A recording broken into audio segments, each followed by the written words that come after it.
গেছি কে রে তুই যাবো না? কোনটি যাবো রে? আজকে তুই পাইলে জন্মদিনে ফোন দিয়ে চলে আসে, তুই যাবো না? জন্মদিন পাইলে যেতে হবে।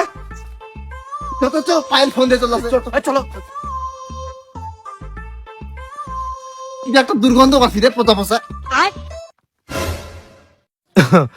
ভাই আমি ওই 14-15 দিন ধরে ডুপারিনি খাও, ওই জন্য মানে আমার গাও থেকে সুগন্ধ বের আছে। সুগন্ধ? আর আমি কয়েক মাস থেকে ডুপারিস নি, তুই গন্ধ পারতে পোতা পোতা, আবার সুগন্ধ? পাইল গন্ধ পাইলে কি বলবে রে? হ্যাঁ দাদু পারতো রে এখন ডুপালে তো আমি মরে যাবো রে। এই দুর্গন্ধ আলা শরীরে তো তুলে দেওয়া যাবে না, আর তুই মরে যাবো কি এলা উল্টো পাল্টা কথা বলিস রে। চ একটা এটা কুড়ি নাই একটা গরম জল, চ উঠে চ। সত্যি বলো শীত গরম লাগবে তো না, দুপারা লাগবে আমাকেও এনা করে গন্ধ পায় না করে। চো চো চো চো চো চো।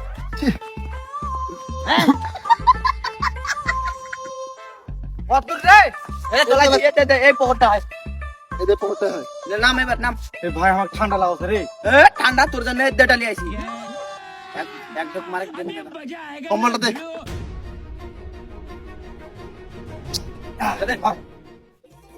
में चमके जिसकी दो आंखें मैं ही तो हूँ ना। झरनों में गाँव में झीलों से এই উঠি না, বেশি দেরি করিস না। तो सुनना কি ব্যাপার এত দেরি উঠে না কেন রে? হ্যাঁ মরে গেছে রে।